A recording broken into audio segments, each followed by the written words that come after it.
Нема производ во чиј квалитет граѓаните веруваат дека е 100%.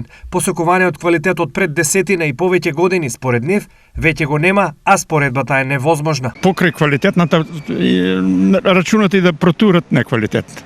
Затоа граѓаните треба да се отворат очите што земат. На се да кажам, на се неквалитетно.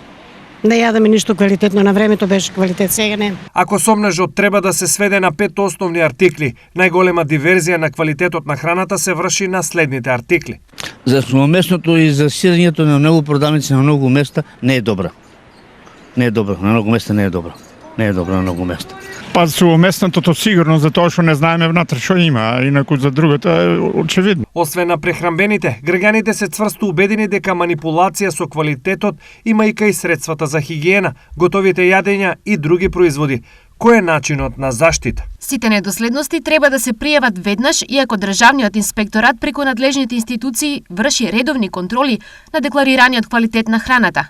Од досегашните анализи, најчести отстапувања има кај меленото месо, мешаното сирење, масленоста кај сирењето и други производи. Велат од државниот инспекторат.